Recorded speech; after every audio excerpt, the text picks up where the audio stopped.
Napapansin nyo rin ba sa tuwing nag-grocery tayo, halos lahat ng mga nakikita natin dito ay nagtataasan na ang mga presyo. Yung dati, kaya pa natin punuin itong basket. Pero ngayon, halos pakonti na ng pakonti ang nabibili natin. Ang tanong, kakasya nga ba ang isang lapad na ito sa pag-grocery natin ngayon? Tara, samahan nyo ako.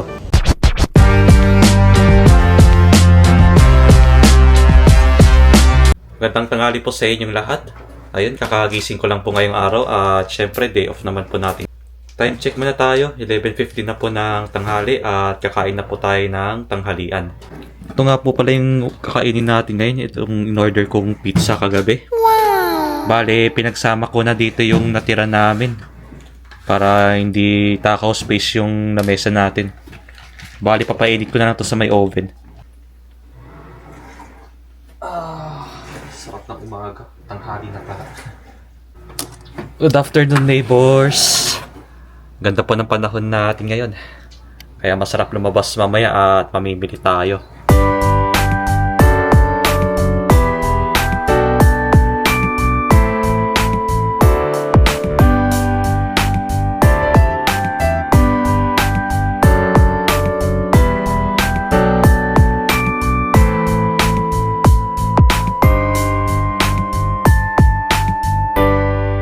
So, okay po, maglilinis muna ako ng bahay bago tayo mag-grocery. Bali, meron pa tayong naiwan na na wet wipes. Tapos, ididikit lang natin dito sa may map. Ayan lang po, para madali pong linisin tong bahay natin.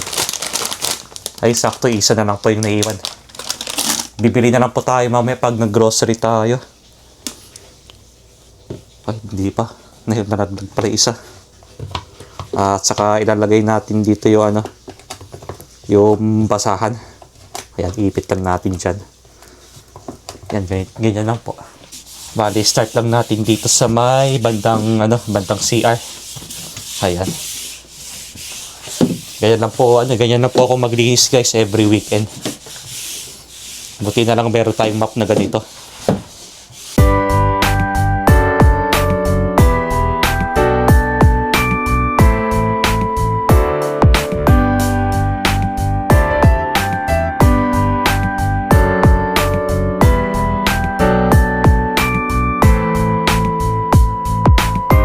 Then, after natin maglinis, syempre, sasampay ko na itong yung mga nilaban nating damit.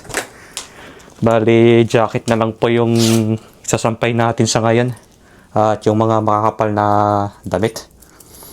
Itong sweater ko, pati pajama ko. Kasi kanina nakapaglaban na rin si Rika Chang. Kaya ako na lang po yung nagsasampay dito.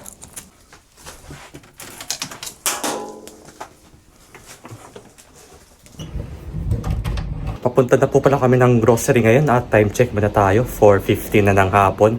Bale, bago nga pala kami pupunta doon, kailangan ko muna mag-withdraw sa may post office. Tignan natin kung open pa at sana makahabol pa tayo. Get ko na ulit pong bike natin. Pating gawin. Sa makalabas tayo.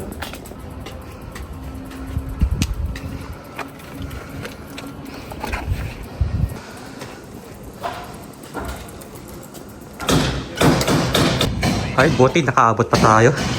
Nag-withdraw lang po tayo saglit dahil Sabado ngayon mag-close sila ng alas 5 ng hapon. So ayun, nakapag-withdraw na tayo ng pang-grocery natin at papunta na tayo ng supermarket para mamili tayo ng mga stock sa mga bahay. Tulad na lang din ng mga pagkain at mga sabon din, bibili na rin tayo, yung mga wala na rin sa bahay. Ang tanong, kakasya nga ba ang isang lapad na ito sa pag-grocery natin ngayon? Tara, samahan niyo ako. Okay po, nakarating na kami dito sa may Ramo Supermarket at kasama ko nga pala si Rika Chang na nasa likod. Nadala-dala yung eco bag namin para hindi na kami bumili ng plastic mamaya. Tara na dito sa loob. Dito nga pala kami laging bumibili sa may Labo dahil 24 hours kasi yung service nila dito at hindi sila kasi nagsasara.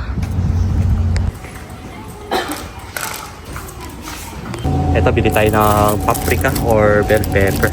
Ito po yung presyo niya, guys. 214 yen. Tapos talong kuha rin tayo. Ayan. Ito yung presyo niya. 171 yen. Bili rin tayo ng sitaw or Baguio beans. Yung medyo marami-rami na. Ayan yung presyo niya guys, 322 yan. Mahal na pala no. Tapos hipon. Ito yung presyo niya. Mahal ng hipon dito ah.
Kakauwi lang po namin ng bahay at syempre galing nga kami sa grocery para mabili ng mga stock dito sa ref at uulamin din.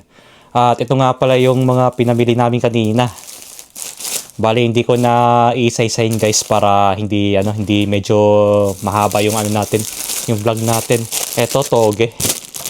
Toge, pang gisa-gisa rin natin, tapos beans. Ayan. Tsaka bell pepper, red bell pepper tawag dito yung or paprika. Ito baboy. Baboy, tapos merong manok. Ito pa yung manok natin. Ayan, isang laman, tsaka isang hita. Pang tinola natin or adobo siguro. Hipon, ito po, mahal ng hipon dito sa Japan. Grabe. Oh, no. Tapos pork chop. Ayan, karneng baboy, pork chop.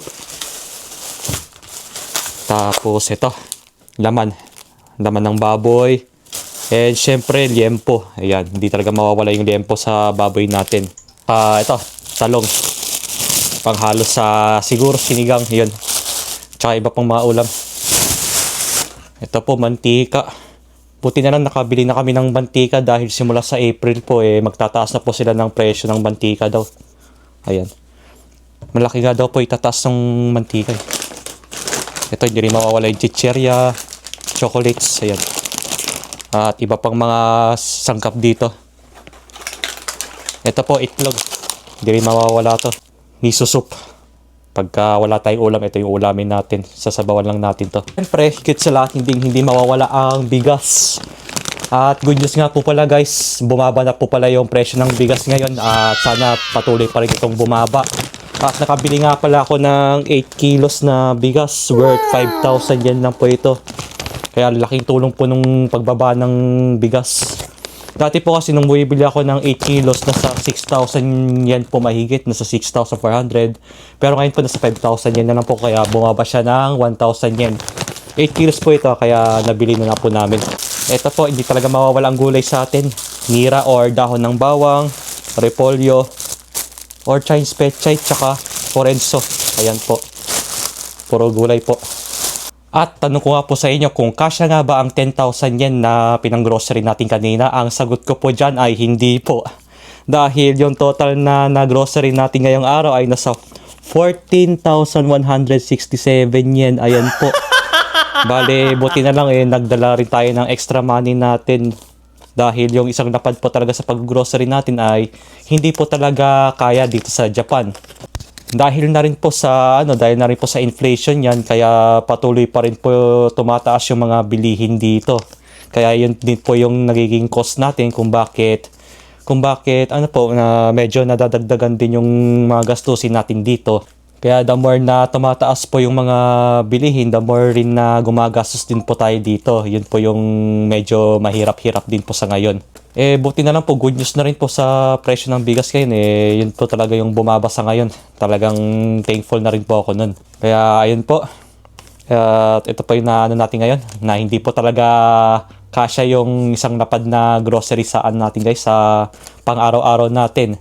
Lalo na po, hindi po talaga kasya ito pag isang buwan na ano na stock sa ref. Kami po kasi pag nag-grocery twice a month po, talagang hindi po kaya ang isang lapad sa isang buwan. At ito nga po, every 2 weeks lang po itong grocery namin, kaya umabot po ito sa ganitong kataas ang presyo. Kaya habang tumatagal po, lalo na pong nagmamahal. At ito nga, lalagay na natin yung bigas dito sa may container. Dito kami naglalagay kasi. Kasya na kasi yung andito yung pang 10 kilo. Kaya 8 kilos lang yung binili ko. Ito lang yung kaya ng budget natin guys. Yan. Lagay lang natin yan sa mapuno. Kasi importante talaga ang kanin sa araw-araw natin. Ito kasi nagbibigay ng energy sa atin pagka nagtatrabaho tayo or kumikilos man tayo. Ayan. Luluto na pala tayo ng hapunan ngayon at ito nga pala yung lulutuin ko guys. Itong baboy. Dahil request po ni Rika Chang na magluto daw ako ng igado. Wow! Isa rin kasi yun sa pagkain naming mga Ilocano ang igado. Lalo na po, mas masarap yun pag nilalagyan ng atay yung igado. Kasi nadagdag yun sa panlasa natin. Pero dito po sa lulutuin ko ngayon, hindi po ako maglalagay ng atay dahil hindi po kumakain si Rika Chang ng atay. Kahit sabihin po natin na favorite ko ang atay ng baboy, handa ko naman pong isacrifice yung sarili ko para sa taong mahal ko. Wow! Hiwain ko man itong mga yung karne tapos itong pang sahog. Mamaya-maya magigisa na rin tayo. Tapos itong patatas babalatan ko na rin. Ito nga, after natin hiwain yung mga karne tsaka yung mga pang sahog, ito magpapainit tayo ng mantika. Tayo lang natin to uminit bago tayo magisa ng bawang tsaka sibuyas. Siguro konti pa. Ayan. Painitin lang natin yung mantika. Ayan. Tayo lang natin siya kumulo. Ito, unahin muna natin tong sibuyas muna para hindi mag-brown yung bawang natin. Ayan. Siguro mga 30 seconds lang natin siya gigisahin tapos saka natin talaga yung bawang. Ayan. Haluin lang natin siya. Then after ng sibuyas, ito ilagay na natin yung bawang para medyo mabilis. Ayan. Tayo lang natin siyang gumisa bago natin ilagay yung baboy. Nakakabis din kasi magluto ng igado at ngayon lang tayo nakapagluto ulit ng igado guys. Kasi mostly yung mga niluluto namin puro may mga sabaw tsaka yung typical na ulam ng mga Pilipino. Yun lang po. Yan, gisahin lang muna natin siya. Hintayin lang natin siya mag-brown bago natin ilagay yung karne. Ayan. Ito, nilagay ko na yung baboy. Medyo okay na nito. Hintayin lang natin siya mag-brown ulit bago natin ilagay yung toyo, suka tsaka tubig. Itansyahin na lang natin yung lasa. Depende naman po sa panlasa natin yan Ayan. Maya na yung yung pang toyo natin. Ayun, okay na po siya. Saka natin lagyan ng toyo tapos suka. Alam nyo ba guys kung ano yung masarap kapag kumakain tayo? Siyempre may jowa, toyo. Yan. Saka natin siya lagyan. Kahit lang, mga tamang lasa lang. Huwag lang yung masyadong marami. Baka maalatan tayo sa luto natin. Okay na yan. Tapos after nun, suka. Ayan. Para may konting asim din sa igado natin. Ayan, okay na yan. Lagyan natin ng tubig yan mamaya. At may nakalimutan nga pala akong bilhin kanina. Yung green peas, nakalimutan ko. Hindi ko naisip. Tapos konting tubig. Ayan, para tumansya yung lasa natin. Kung medyo matabang, lagyan naman natin ng konting siguro, mga konting toyo, suka man. Huwag na tayo maglagay ng asin kasi nga may toyo na rin Yan, hintayin lang natin siyang kumulo. Paminta. Kunting paminta lang tayo. After dito, saka na natin lalagay yung patatas pati carrots. Sayang lang tayo Sayang lang, walang green peas. Pampalasa din yan pag sa igado. And then, pagka kumulo, patatas, ayan, kabel kulatan. Okay lang yan. Ang importante naman, malunong yung karnina. Ito, last yung carrots. Basta, lumambot, okay na yan. Pwede na natin kainin. Haluin lang natin para maluto na yung carrots. Tapos mamaya, titikman na natin yung lasa. Kung matabang, lagyan na natin ng konting toyo siguro. Haluin na lang natin to guys. Para lumambot yung ano natin. Yung patatas tas carrots. Yan, okay na to. Pakuluin lang natin. Pakuluin lang natin siya saglit bago natin lagyan ng magic sarap. Tapos ito, bell pepper. Yan, huli natin. Pakuluin lang natin siya bago na natin hanguin. Nakikita ko na na medyo lumalambot na rin yung patatas. Idala na natin sa konting pakulo to. Lakasan natin yung apoy na konti. Yan, medium heat lang. Huwag lang sobrang lakas para matansya natin yung luto ng igado natin. And last, pampabango dyan sila tayo. Laurel. Yan. Pampabango ng ulam na yan. Para hindi siya mabaho. Para may konting aroma rin sa pagkain natin. Ayan.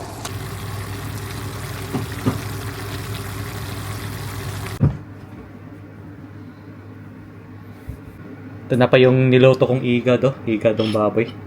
Hindi ko na nilagyan ng atay kasi nga hindi ko makain ng atay si Rika Chang. Ayan. Niloto ko po para sa kanya. Sana magustuhan niya. Tikman mo. Tikman mo yung luto ko. Ito yung paborito ko. Tignan natin kung masyadong maalat or matabang. Ni-request niya po kasi yan na walang atay. Kasi kadalasan talaga pag igado may atay talaga yan. Yan kasi yung lagi naming niluluto doon sa probinsya namin. No. Lalo pag may kasal or binyag. Hindi talaga mawawala igado. Ano lasa? Okay. Wow! Ako nang titikim kung tama lang sa panlasa ko. Iba. Alam niyo po ba, masarap talaga magluto si Shorty nito. No, walang biro. Iba-iba kasi tayo ng preference ng panlasa ba, di ba? Pero masarap. Thank you. Sino masarap ako? Charis. Ako na, titikin. Mas masarap yung sabaw nito eh. Yung soy sauce niya. Tikman natin, may bell pepper, patatas, tapos carrots. Yan. Sabi na, miss ko to. Maraming ganyan sa amin. Kahit saan meron. Ayan, tikman na po natin guys. Tadakimasu. Nalalaglag yung patatas. Ayan.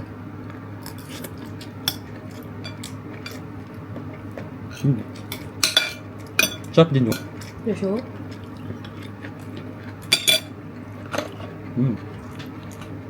Buti na lang nalambot ng gusto yung karne. Kaya masarap po. Sarap.